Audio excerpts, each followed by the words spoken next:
protest, poetic empowerment, and prayer as witnessed through the eyes and hearts of these talented writers.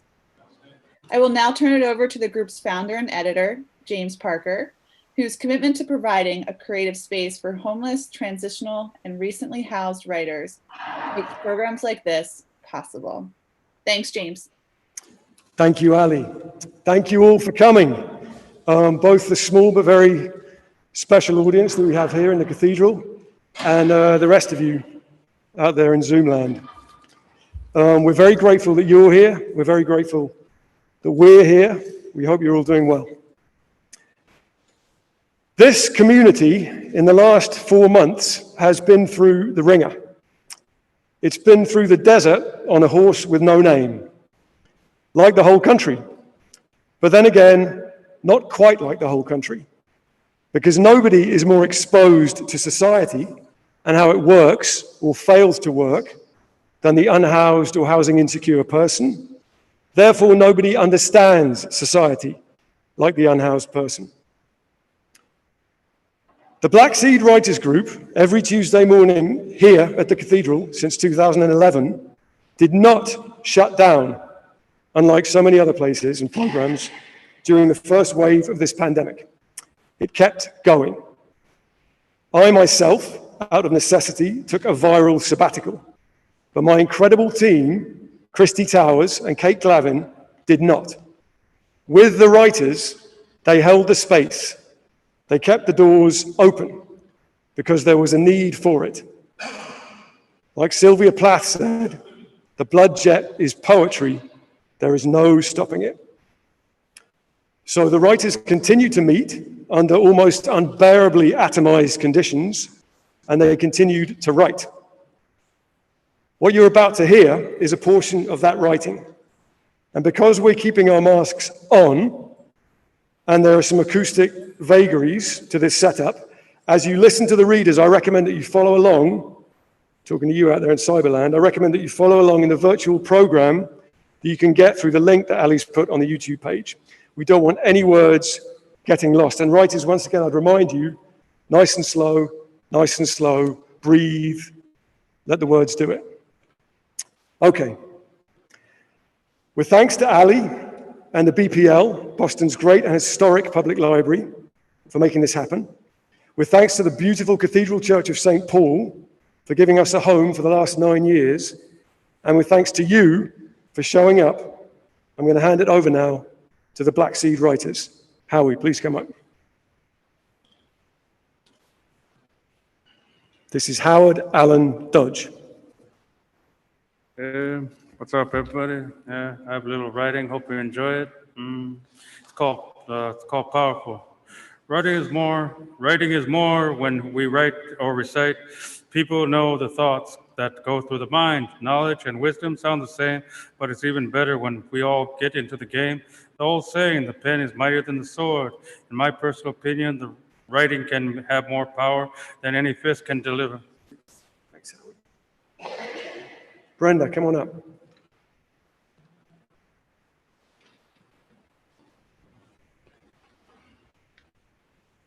Brenda Green.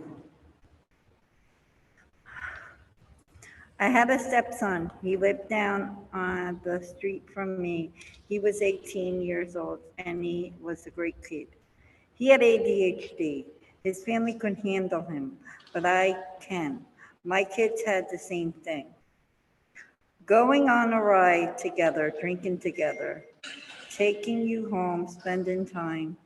When I worked late, you always came after me. When I came by the house on the bike, tired, long day at work, I could never get away from you. I told you no, because I smelled like wet dog. Still, you came after me for that kiss. You did it for me and not other women.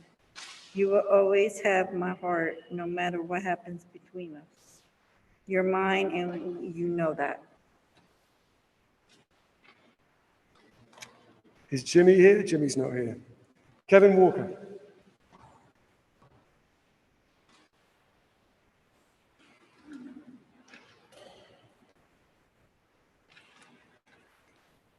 The grass grows the paint dries. It is 7 p.m. at night, Sorry, Kevin. and I've been up since 5 a.m. So far, a 14-hour homeless day. I've got at least another 2 hours to go before it gets dark enough for me to sneak into my hidden sleeping bag. Even though it is night, it is still light enough to read. Except I've been reading all day, and my eyes hurt. So I basically sit on my green bench along the banks of the Charles River here in Boston, with nothing to do for the next 2 hours, except wait for darkness to descend. Like watching grass grow or paint dry, I watch the sun creep down, and I observe it get gradually darker, long minute by long minute. The cloud formations are interesting, and if it's a clear night, the planets come out before the stars. The foot traffic dies down, then the boats along the Charles gradually subside. My eyes hurt, and I become impatient to sneak into my sleeping bag and end yet another long pandemic homeless day. I look down at my watch, and it says 7:15 p.m. Thank you, Kevin. I would now like to call upon our dark poet, AJ Hackelman.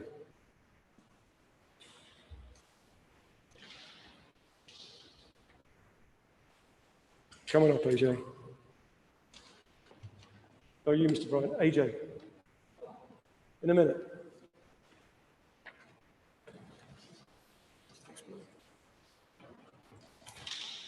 Life is a wreck.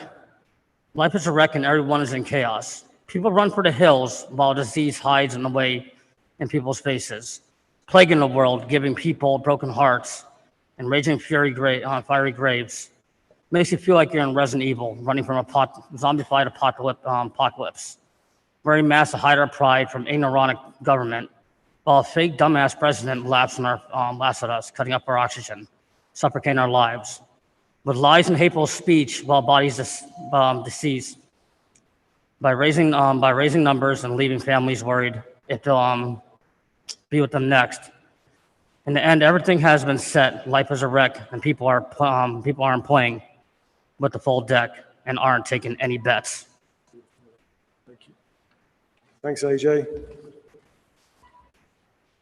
Is Troy here by any chance? Yes, Troy, come on up, brother. Troy Anthony Brown.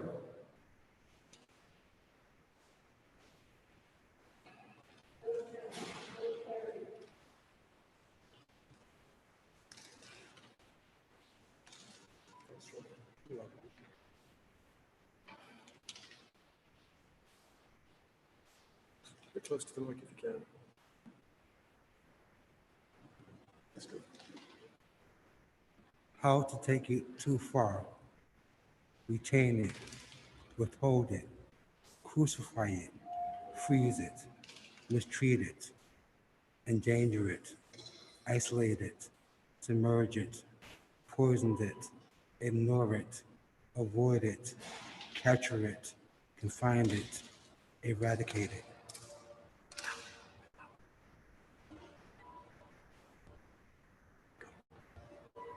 Bumping into myself. Imagine you are face to face with an open bay cage. The bears that have been captured and confined to an unnatural environment quiet here. Many gather to gaze. Many gather to gaze at the multitude. They growl, and the captives return the gesture. Petrified on two sides, and both longing to be free.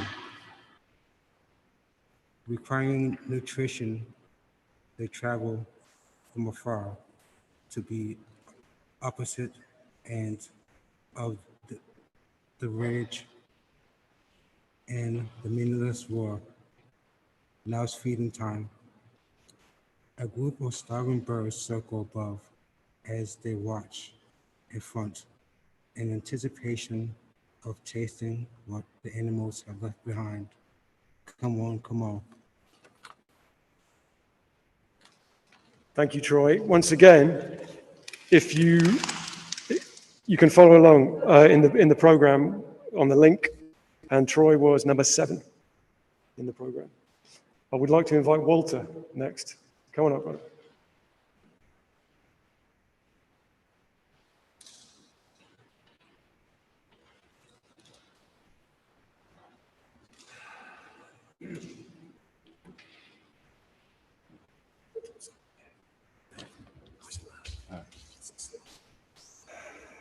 Echoes of the wind, uncommon backdrops and unintentional beds, seeing the world for what it is and forgetting our sins, our world filled with shadows and demons unwilled, those things written, shadows, just another day in a homeless reality. Our lives are echoes of the winds. The next one is called Count on Me. When those lonesome teardrops fall, I'll be at your beckoning call, and no longer lonely you will be.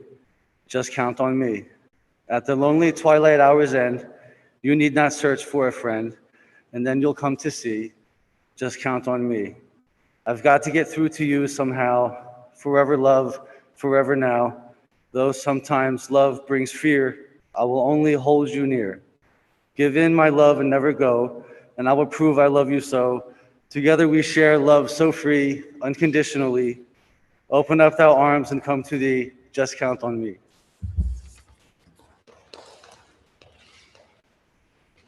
Thank you, Walter. Now I would like to invite the poet Eddie Atkins to the lectern, please.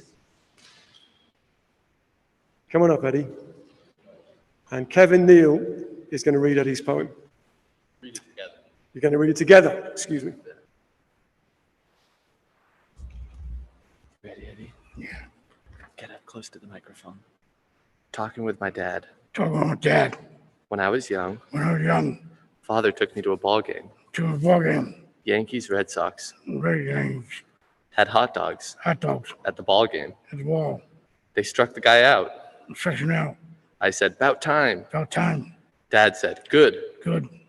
He took me out shooting Shooting with a gun, with a gun. like a cop, Like a cop. at a refrigerator Refrigerator. with cans. Dad, Dad. I miss you so much. I miss you so much. You died. You died. I love you so much. I love you so much. I want you to know I wanted to know everything. everything. You can read my poem. You read my poem. Nice seeing you, Dad. I seen Dad. He'd say, He said, "How you doing, son? "How you doing, son? I miss seeing you, guy. I miss seeing you, son.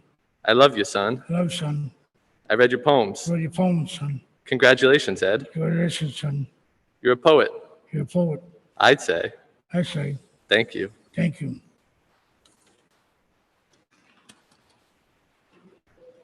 Thanks, Eddie. Thanks, Kevin.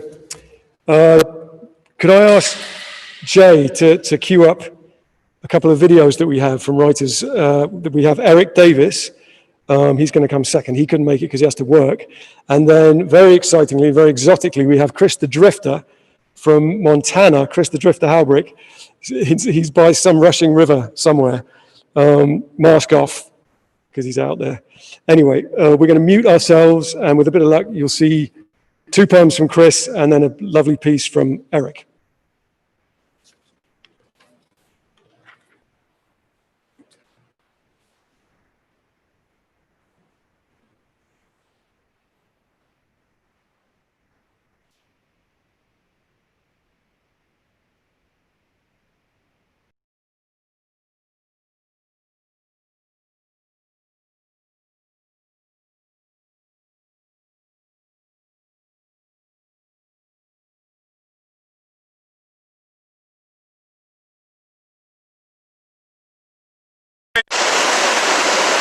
I am a wolf, I flow.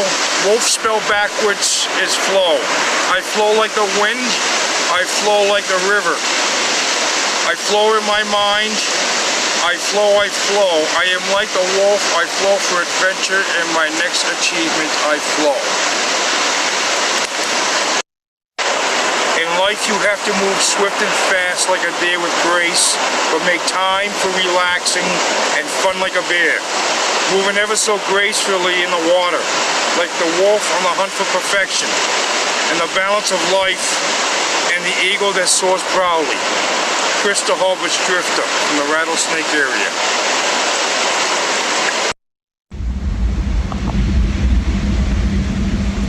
Unforgotten by Eric Davis.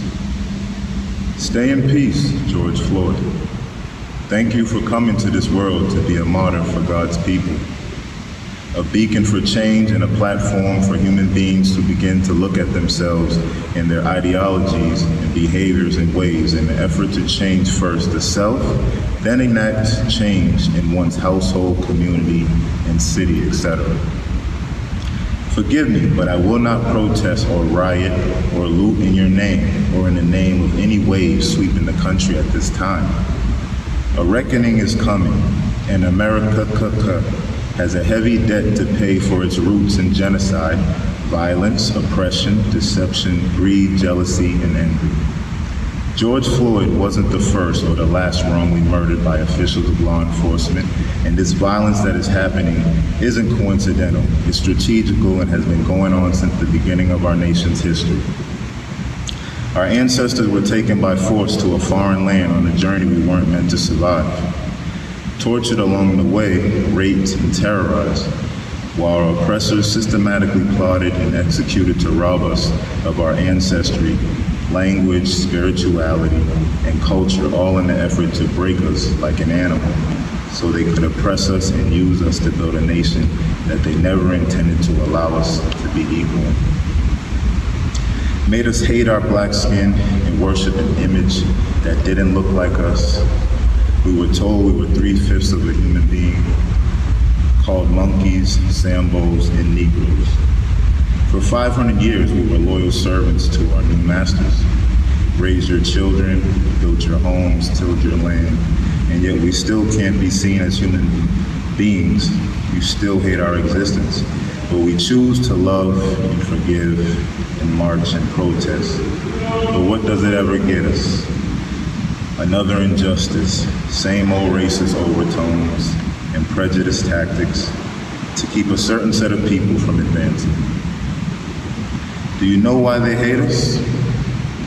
Well, it's because of their jealous ones, envious qualities, as a certain set of people afraid of the truth being revealed.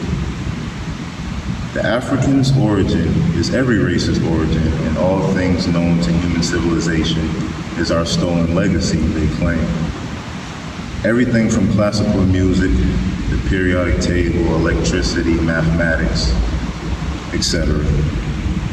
They know that once we awaken, we will never snooze again, and the racist, supremacist reign will be done, and our people won't be oppressed again in this time period.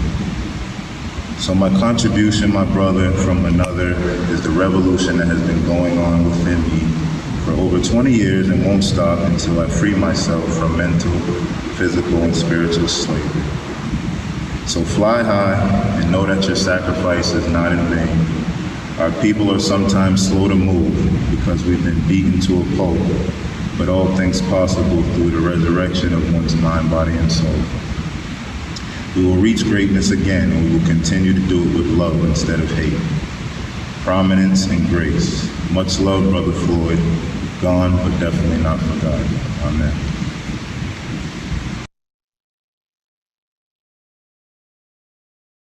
Back. We're back, yeah? Good.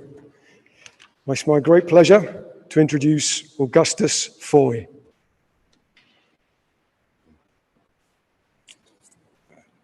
Good morning, everyone. This is entitled, Simply What the World Needs Now. What the world needs now is God and a whole lot of prayer. What the world needs now is a solution to the crazy problem that's gotten way, way, way out of hand. This should never have happened in our country. And I've said, and I'll say again, our government was asleep at the wheel. How could they let this happen? What the world needs now is God in a big, big way. The world needs some divine intervention right now. Sometimes I think we, as the human race, are being judged for all our wrongdoings to each other and to the environment. Politicians that are corrupt and only care about their fat, greedy pockets. Meanwhile, the rest of us are being hung out to dry. I always said this too shall pass, but now I don't know. It's starting to look like we are all doomed. My hopes have been dashed away. What the world needs now, we need God to show up now and make his presence felt. It's time for Jesus to show up.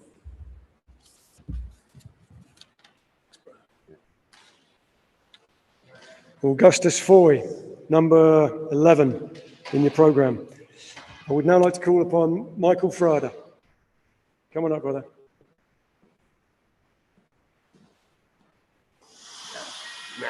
Killing me. Hello, hello, hello, hello. First, it's an honor for me to do this. Thank you, James, and the Manic community for supporting me. Here we go. So what you need. So as I was traveling the world, lonely and tired, strung out from my life's journey, not knowing where I was headed with my lost soul, I happened to notice a bright light on the horizon. As I came upon it, there was a glass door. I decided to step through that lit door. There was a basket with a note in it that said, "Get what you need." So as I turned, there was a woman directing me to an aisle. So I took the basket and walked down that aisle. On the shelf, I saw patience. I sure need that, so I grabbed that and put it in my basket. Then I saw strength and also grabbed that. I turned the corner and saw hope and understanding. And I could use that too. Then I walked down the second aisle, and on the shelf there was direction. I took that too. Then I saw the most important of all was peace and love. And the world needs that. Then I came to the checkout counter and asked the woman, "What do I owe?" She replied, "Don't worry. It's all been taken care of." I asked, "By who?" And she said, "The Lord himself. And if I've forgotten anything, please come back and get what you need." I stepped out the door, and when I looked back, I noticed the bright light was gone, and she was too. So Lord Jesus, Mother and Mary, thank you, and I love you too. Have a nice, safe day. Michael Frada, everybody, number 12 in your program. I'd like to invite Thomas de Freitas, please. Thomas is going to read from his self-published book of poems. What's it called, Thomas? Safekeeping. And this is a poem called Vesperal, right? Vesperal. All right, go ahead, Thomas. Good morning. This is Vesperal. I would preserve the sun's dim glow of a February afternoon, muffled and gray, when the sky weighs down with soon coming snow. I would immortalize the electric light of my humble kitchen, where I've made coffee, which I sip so late as I sit and write. I would offer a psalm to the dark-garbed mood of a day all dusk, when memory takes hold, and all the soul can do is sigh and brood. I would intone an ode that looks toward lost days and longs for what is not, but the phone rings and breaks this heavy haze of sweet, sad thought. Thank you. Thanks, brother. Thank you, Thomas. I would like now to invite Mr. Richie Berman to the lectern. We're going to read this. Yeah. This is called How I Became Mayor. How I Became Mayor by Richie Berman. This would be funny because I had this dream. I had this weird dream. It was like people in Boston wanted me to become mayor of Boston because they thought I have better ideas. Like I would put bathrooms in the Boston Common. I do what the city of Cambridge did to support local businesses. Like I'd go to the family businesses, buy the food, bring them all to the churches that feed the less fortunate. Actually, I'd make sure they have the Understanding Our Differences program in elementary schools to teach people how to treat people with disabilities. I'd make sure there's low-income housing. I'd make sure we have programs. And I'd make sure the city would have a Best Buddies bike team or walk team. Isn't that good? Yeah. And I would make sure the churches do my plays as an educational. Is it, Richie? Yeah. Yeah, we're done. Thanks, brother. Thank you. Richie's plays, by the way, are spectacular. Absolutely spectacular. Let's have Mr. Bryant Draker.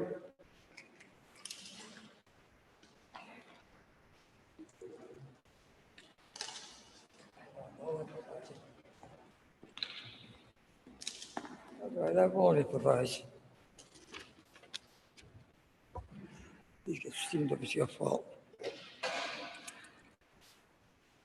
Hopefully everyone can understand me through this thing. I was asked to read two pieces. First, here it is. You looked at me at a glance from a distance with that gleamy look in your eyes. I can't do much about you to ever tell you lies. The world's a disaster, like everybody knows. Someday soon, we'll realize there's nowhere else to go. And let's go on to not having reasons. I've got no reason for living. I got no reason for giving. I got no reason to care what anyone wants. I'm wasting my life living it like this. Doesn't really matter. I live like I'm taught. Don't you bother with me anymore. I'm not going to open my door. Your love will give me the strength I need, but nothing is the way it should be.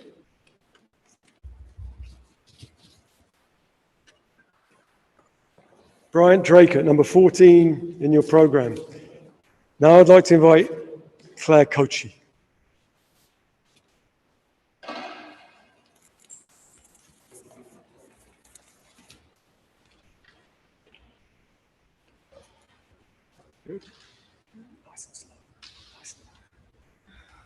Claire Coachy, everybody. Sitting here thinking on a Tuesday morning. Right now I'm feeling overwhelmed. There's just too much going on. Everybody's fighting, too much noise. Inside my body, I want to scream. And I'm hearing voices again telling me to do stupid things, bad things. To try to avoid them, I mostly go to sleep. And I'm having trouble with my son. He's 21 and he thinks he's knows it all. It feels like he's going to get arrested and I cannot do anything about it. And then I did another one that says friends. I have a hard time making friends. I'm just tired of getting hurt. I have a lot of friends who say they are my friends, but what kind of friends are they? I'm better off by myself. If you're by yourself, then no one can talk shit about you. Beautiful. Thanks, Claire. Can I invite John Lane to the podium, please? John Lane. John's poem, unfortunately, is not in the program, but as you're about to hear, the signal is very clear. This is called Uncommon. It's a view from a porch. Collapse on this block of the cornered. Revel in ice creams given only when a solenoid breaks. See the shadows of the no longer here. Look, see the missing carts, a park given over. The damp cocktail still life, a bench-to-bench shuffle. This porch wet in worship, though some throwing mostly thorns. We must dirty up the joint. Women whom failure seems the option, and these men could use a shave. We stand in for the missing thousands, stand on watch, witness our neighborhood as it becomes the streets where homeowners neglect the abandoned on their front lawns. Thank you, John. I'm going to invite Yvonne up here.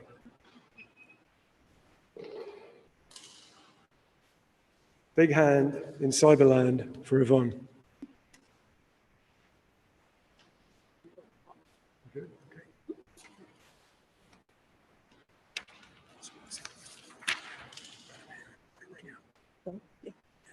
This is a poem called The Eyes Above the Mask. These eyes above the mask see a world in chaos, Black bodies crushed by a broken system, police brutality, economic devastation, and thousands killed by COVID-19. These eyes above the mask sees communities of Black people who are beautiful, intellectual, and resilient. These eyes above the mask also see a lineage of generational trauma and images of Black men pleading to breathe. These eyes above the mask see Black women and Black men who are unseen and unheard and triggered by violence. These eyes above the mask see statues of men long deceased, history erased, murder, war, colonization. These eyes above the mask also see Black children questioning, would God be angry? These eyes above the mask see a young Black boy who just wants to live. Thank you. So Yvonne's poem, if you want to find it in the program, is number 6. Number 6. Let's see. Devin Simon, could you come on up, brother?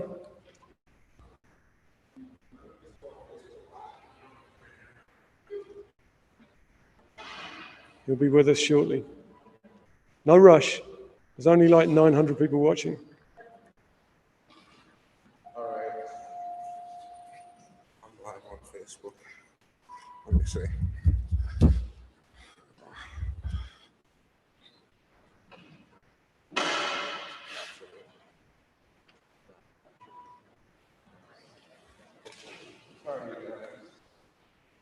All right.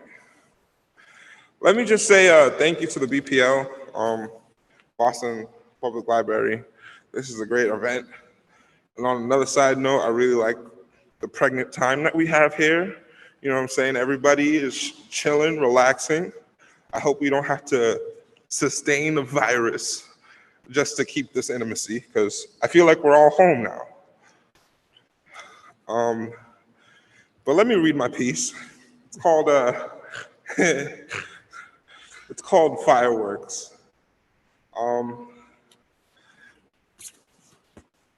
Forgot my hoodie, you know what I'm saying? Anyway, into the mic. Into the mic. Fireworks. I am sick of people complaining about fireworks in the inner city. I'm tired of being treated like a beast who hasn't been locked away. I'm a warrior now, battling spiritual warfare. And I'm just so tired of the civil rights lesson. I feel like a commodity. The spiritual field is destroyed right now. Historically, fireworks have been a sign of revolution. Way back in France, they were popping fireworks because they were mad at the government. Do you not see? Or maybe you do see, and you don't like the disturbance. Honestly, I honestly want to know what keeps people so separated. This year, the fireworks were in memorial. Newscasters giving multiple reports every hour about the inner city firework menace. And then in the same hour, commercials for fireworks. Such pseudo integrity. It's all been so surreal. Knowing the scientific nature of fireworks, the only fair solution would be to never pop fireworks again. That's how it is for the have-nots, often penalized and rarely rewarded. Thank you, Devin. Let's have Spider.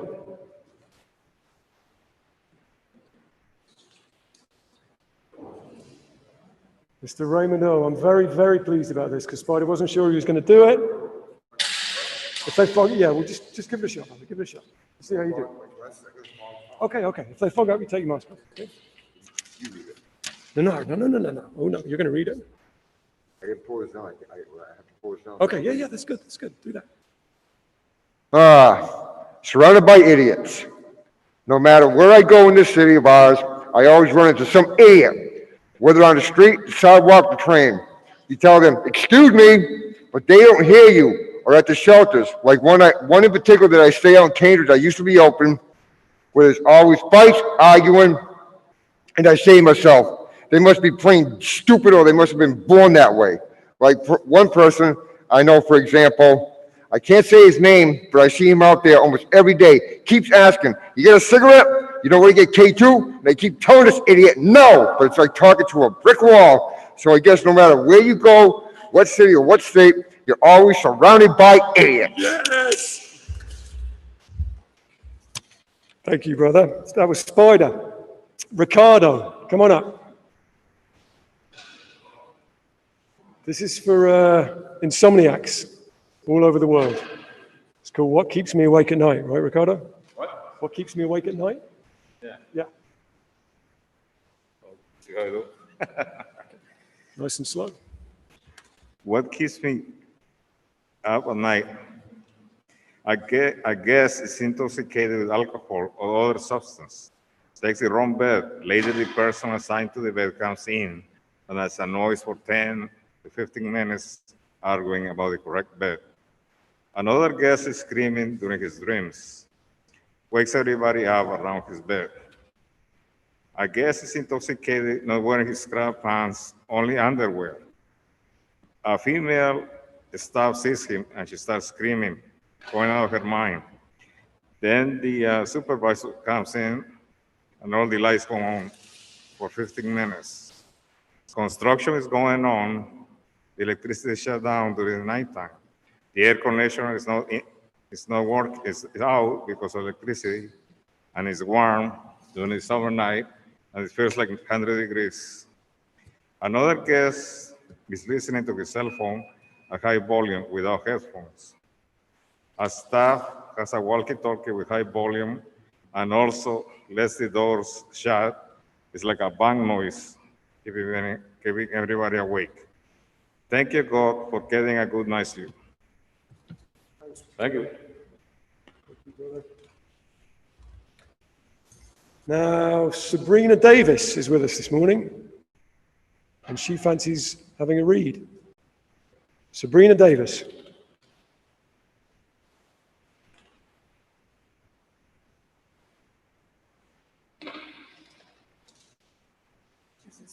Yeah, into the mic.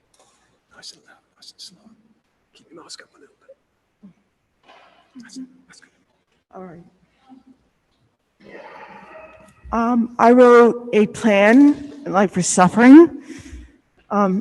Every day when I go out to work and school, things get better. At the same time, I suffer. I am trying to figure out what is causing it and trying to figure out exactly what I did that was so wrong. Why do people suffer? Sometimes it is right there, right in front of your face. You just have to figure out how to get rid of the pain.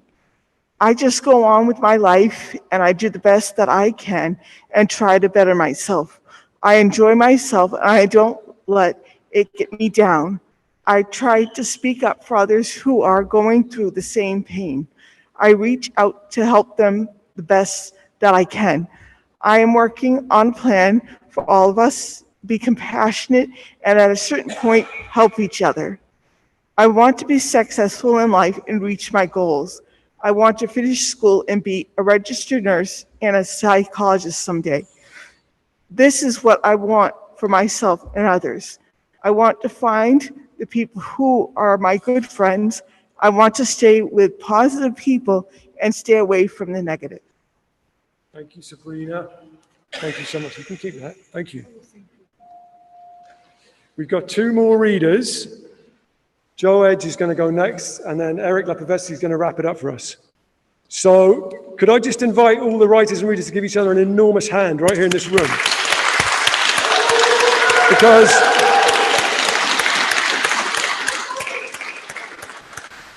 it's hard to tell, in fact, it's impossible to tell, but out there in YouTube land, there are hundreds of people watching this, jumping up and down in their rooms, texting me, texting each other. So we've really done something here today, okay? Go ahead, Joe. Joe Edge. To be or not to be. This is a take on a story about what is and what should be. Here and now, street side is an interesting topic of life in the city. Sometimes reality sinks in and there are decisions to be made and carried out, but unfortunately there are trials and tribulations. Every act has opposite reactions, both good or bad. Lots of fun and pleasure is out there. It's easy to come, easy go. But making the right choice depends on the moment. Old saying, you get what you pay for, and that is a good thing. But why do you want what you want? Freedom is choice. Day by day, I try to make do. But when all you have is a backpack and other homeless people decide that they don't have enough and bring it upon themselves to take.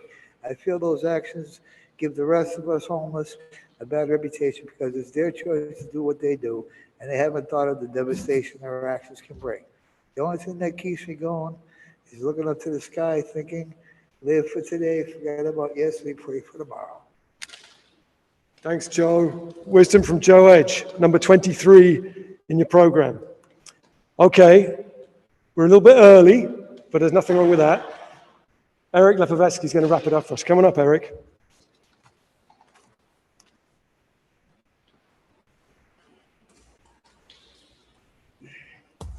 It's entitled Baby Steps. I remember a few years ago when I became homeless, which at the time I didn't know. I just thought I was camping out and to enjoy my buzz and have fun. I asked my buddy where I could go to sleep and eat. He told me to go to Shattuck Shelter in Jamaica Plain. It took me a week to pack up my stuff from the roadie offways in Revere to travel all the way to Jamaica Plain in my new kingdom. As I departed the Forest Hills Tea Station, in my new land, I spotted people I had never met but were my new friends. It's interesting though, they were just like me, but with no employment or housing. I soon ventured across the street to JP Liquors to refresh myself and get back to zero. You see, it was 10 a.m. A friendly girl who walked with a limp was the first to say hi, so I offered to buy her a drink, pint of ruble. That should have been the telltale sign I was in trouble. But to my truly honest, she is still in my life today and has saved my pathetic life many times. She introduced me to many others on the streets of Jamaica Plain. I couldn't believe how many of them there were from this nice neighborhood.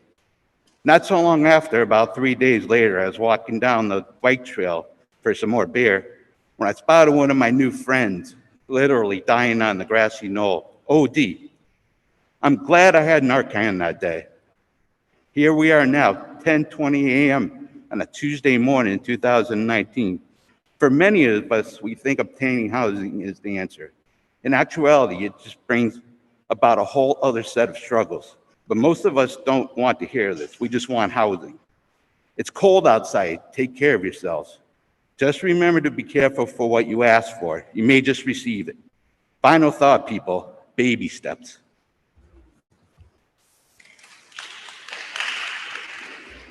Thank you, Eric. All right, I'm looking around the room. It seems like everybody who wanted to read has read, yeah? Nobody's missing? All right, then we are going to wrap it up with many thanks to Ali and the Boston Public Library, and with many thanks to all of you out there, and with incredible appreciation and respect for the readers and the writers of the Black Seed Writers Group, who can all be read. If you're interested, please go to www.thepilgrim.org and buy our magazine. It's quite easy now, a lot easier than it used to be. and it features everyone who read today is in the Pilgrim. So please buy our new issue. And with that, I'm going to say thank you very much. Good day. Yeah, James, if I may.